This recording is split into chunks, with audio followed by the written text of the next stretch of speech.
फातिमा की रानी माँ, प्रभु यीशु की माँ, आसरा तू ही है माँ।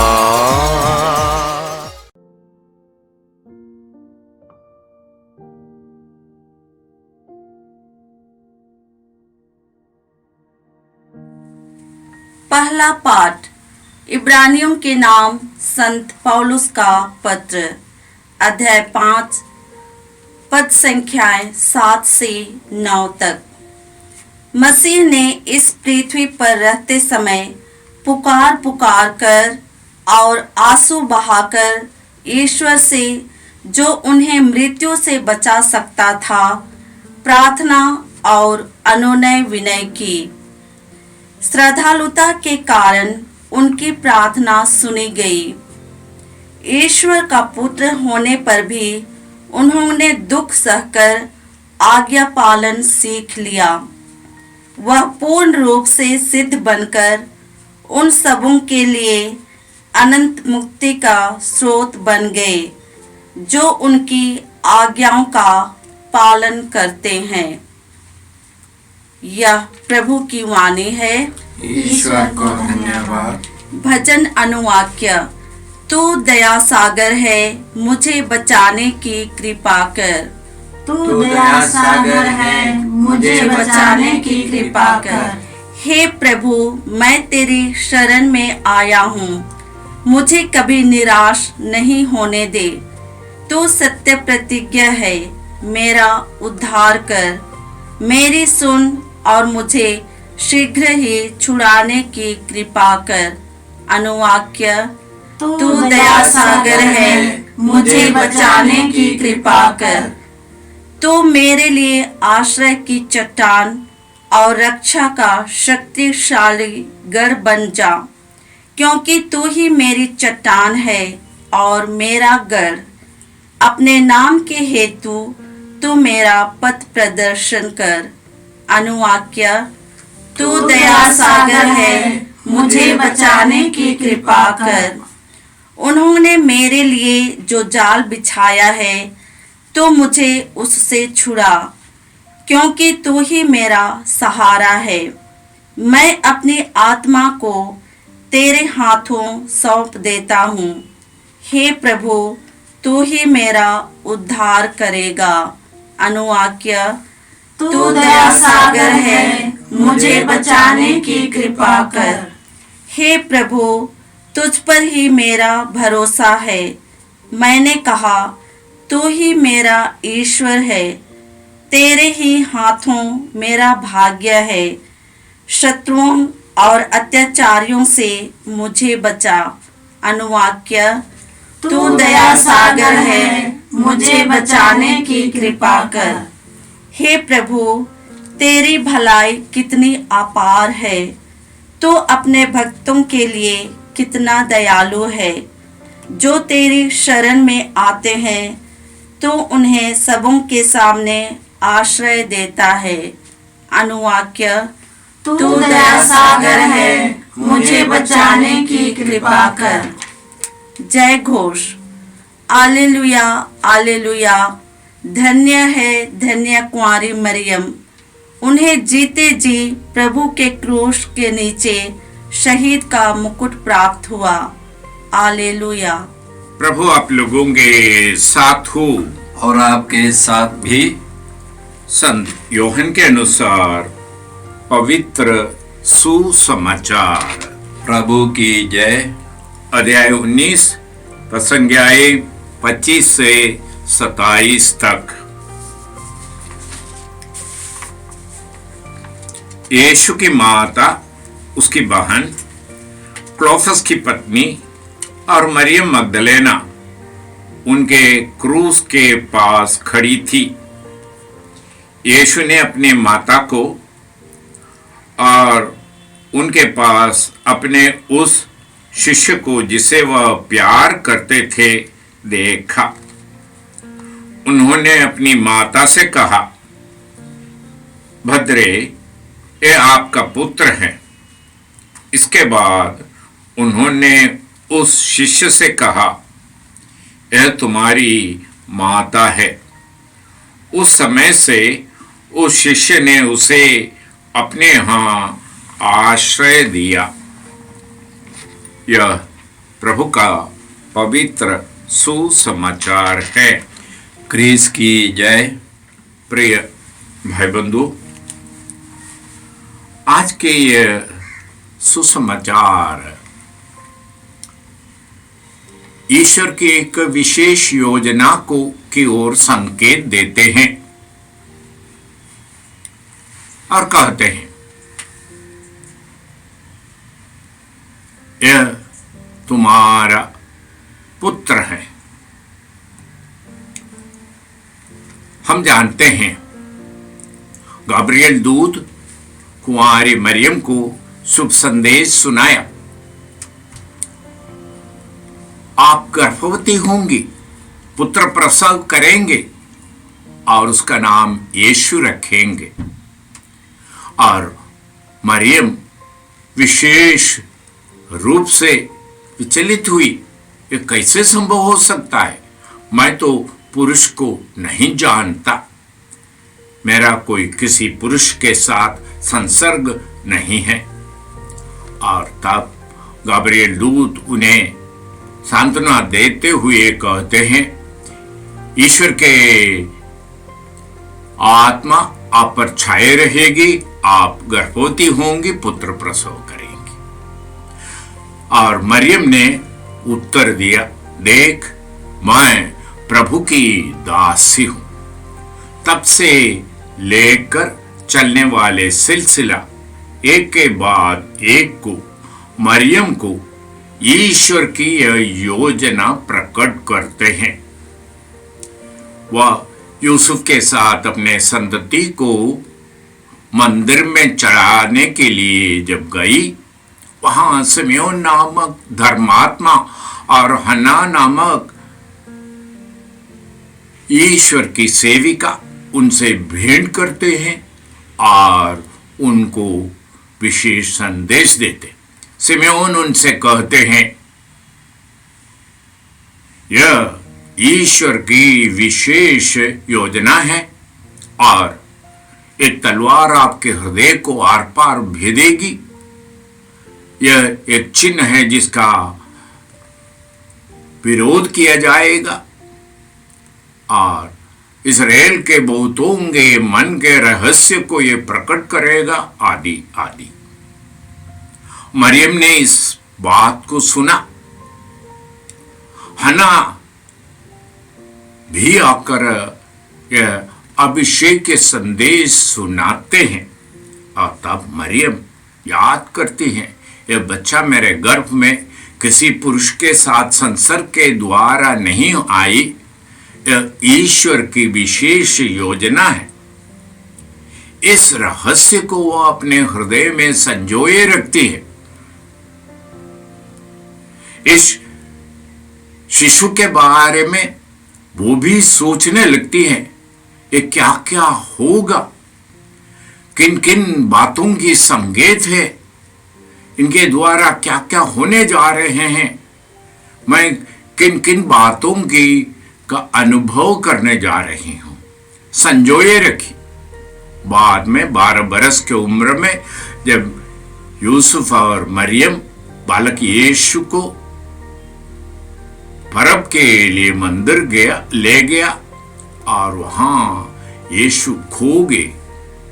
बाद में जब पाने पर मरियम ने यीशु से कहा, आप ऐसे क्यों किए? तो बालक उनसे कहते हैं, आप क्यों नहीं जानती थी कि मैं कहां होऊंगा? मैं अपने पिता के घर में होऊंगा। ये बात उनको याद दिलाते हैं। ये निरे मनुष्य नहीं, ये ईश्वर के भेजे हुए संदेश है। और वो ये भी याद करते हैं, इनके जन्म के पूर्व जब उनका अग्रदूत यूहन्ना बपतिस्ता का जन्म हुआ तो उनके पिता के जीभ का बंधन खुल गया जब उनका नाम यूहन्ना रखा। ये ईश्वर के विशेष कारनामे को प्रकट करते आए। बाद में 30 बरस के उम्र में यीशु जब अपने घर को त्याग कर सुसमाचार सुनाने के लिए बपतिस्मा ग्रहण करने के बाद मरुभूमि में उपवास और प्रार्थना में लगे रहे, तब मरियम का यह अंदेशा और गहरे होते गए। और 3 बरस तक जब यीशु घूम घूम करके चिन्ह चमत्कार प्रकट किए, काना के विवाह भोज में मरियम के कहने पर यीशु ने पानी को दाखरस में बदल डाला। मरियम उस रहस्य का अर्थ समझ गई। यह स्वर्ग से उतरी पिता के परम पावन उपहार है और ईश्वर की एक विशेष योजना इनके द्वारा घटित होने जा रहे। परंतु जब उनके बंधु मित्र ये कहने लगे कि उनका सुध-बुध खो गई, मरियम अपने बेटे यीशु से मिलने जाते हैं और वहां यीशु जब बताते हैं कौन है मेरा भाई, कौन है मेरी मां, ये जो ईश्वर की इच्छा पूरे करने वाले हैं मेरी मां और मेरे भाई, तो मरियम और अधिक गहराई से इस उपहार को समझने लगते हैं। और तब जब वे सबों को प्रकट करते हैं कि मुझे यरूशलेम जाना पड़ेगा, वहां पंडितों फरीसियों के द्वारा टुकराया जाना पड़ेगा, मार डाल दिया जाना पड़ेगा और तीसरे दिन मैं जी उठूंगा। शायद मां मरियम भी ये जी उठने की बात को सही रूप से समझ नहीं पाए, परंतु उनका ये संकेत जब पास का पर्व के अवसर पर पूरे होते हैं, वे पकड़ाए जाते हैं और जब प्राण पीड़ा सहते हुए क्रूस ढोते हुए कलवरी पहाड़ तक गए, मरियम और उनकी माता की बहन क्लोफस की पत्नी मरियम मगदलेना उनके संग संग चली, उनके दुख भोग के करीब सहभागी बने और उस पूरे समय मां के हृदय में ये तलवार आर पार भेद रही थी। वे समझ पाए, मैंने जो गर्भ धारण के समय कहा था, देखिए मैं प्रभु की दासी हूं, तेरा कथन मुझ में पूरा हो जाए, अभी पूरा हो रहा है। इस मृत्यु के समय पूरा हो रहा है। क्रूस पर मेरे पुत्र को असहनीय पीड़ाएं दिया जा रहा है। निंदाएं उपहासों को देख रही थी। कोड़े से लगा करके लोह लहवान हुआ उसके पुत्र के शरीर को वे देखी। कांटों के ताज पहनते हुए अपमानित यीशु को वह देखे और 3 किलो से क्रूस पर लड़काए हुए अपने पुत्र को देखकर क्रूस के नीचे खड़ी थी। तब उनके पुत्र एक और रहस्य उन पर प्रकट करते हैं। अपने उस शिष्य को देखा, यूहन्ना को देखा, जिन्हें वो प्यार करते रहे हैं, उनको देखते हुए यह पुत्र एक और रहस्य प्रकट करते हैं। भद्रे यह तुम्हारे पुत्र है। यूहन्ना शिष्य को केवल यीशु उस समय मरियम को समर्पित नहीं कर रहा था, परंतु यीशु यूहन्ना के रूप में समस्त संसार को मरियम के हवाले कर रहे थे। मरियम से कह रहे थे, यह तुम्हारा पुत्र है।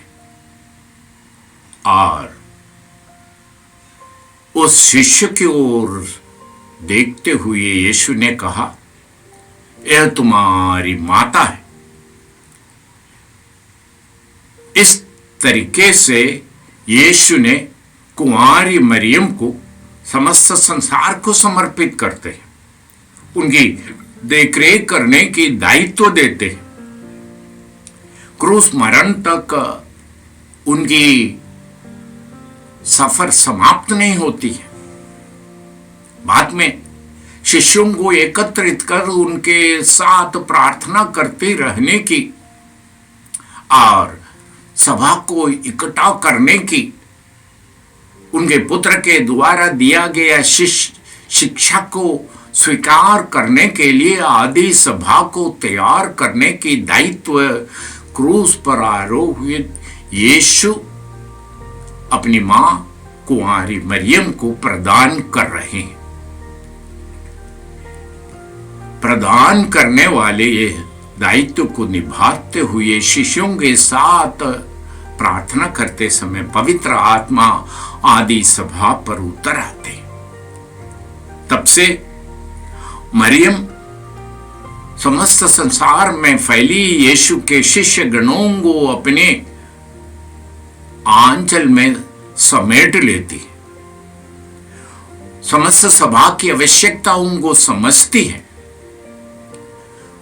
बार बार चाहे वे लूर्द में हो, चाहे वो फातिमा में हो, चाहे वो गरिबांडल में हो, मिजगोरी में हो और अन्य कई जगहों में, वेलांगनी जैसे भारतीय तीर्थ स्थल को हो,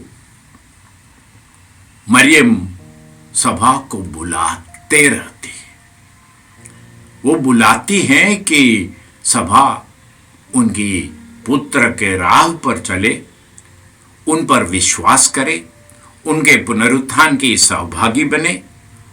और आज बहुत सारे लोग मरियम को दिए जाने वाले ये दर्जा, यीशु के ये वचन समझ नहीं पाते।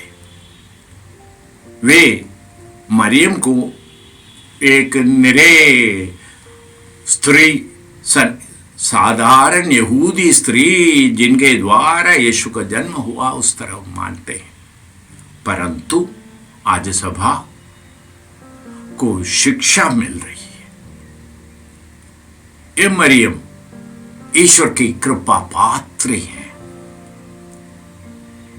यह वह मंदिर है जहां ईश्वर पुत्र मानव रूप को धारण करते हैं। ईश्वर की योजना में इस्राएल के जैसे महान स्थान इन्हें प्राप्त होती है। इसलिए मरियम कहती हैं, आज से सब पीढ़ियां मुझे धन्य कहेंगे, क्योंकि सर्वशक्तिमान ने मेरे लिए महान कार्य किए हैं। ईश्वर ने इस महान व्यक्ति के द्वारा समस्त संसार को अपनी पवित्रता में एकत्र करने की मुहिम छेड़ा है। हम आज मां मरियम के द्वारा प्रार्थना करें, ईश्वर से आग्रह करें, जिस भांति मरियम उनके कृपा पात्री बनी, उसी भांति पवित्र सभा, यीशु को नाथ और ईश्वर मानने वाली सभा सारे मस्त संसार में, चाहे जहां कहीं भी हो, अफ्रीका में हो, ऑस्ट्रेलिया में हो, लैटिन अमेरिका में हो, या यूरोप में हो, या एशिया में हो, जहां कहीं भी हो, ईश्वर के यह उपहार को स्वीकार करे, उनकी सहायता की सहारा ले और मां मरियम के साथ प्रतिदिन जवाब दे पाए, देखिए मैं प्रभु की दासी हूं, तेरा कथन मुझ में पूरा हो जाए। पिता और पुत्र और पवित्र आत्मा के नाम पर। जय यीशु क्रिस्त में प्रिय भाई और बहनों, प्रभु यीशु ने हमें आदेश दिया है संसार के कोने कोने में जाकर सारी सृष्टि को सुसमाचार सुनाओ। सुसमाचार सुनने के लिए और सुनाने के लिए एक अच्छा मौका है। आप कृपया इस चैनल का सब्सक्राइब करें, लाइक करें, शेयर करें, बेल आइकन दबाएं ताकि यहाँ की नई वीडियोस की सूचना आपको मिलती रहेगी। साथ साथ आप दूसरों को भी प्रेरणा दें इसका सब्सक्राइब करने के लिए। याद रखें, कल के मिसा के दैनिक पाठ और उस पर टिप्पणियाँ आज ही दोपहर के बाद हम लोग अपलोड करते हैं। कृपया आज ही उसको सुनकर कल की तैयारी करें। प्रभु यीशु आपको और आपके परिवार को 100 गुनी आशीष देंगे। जय यीशु।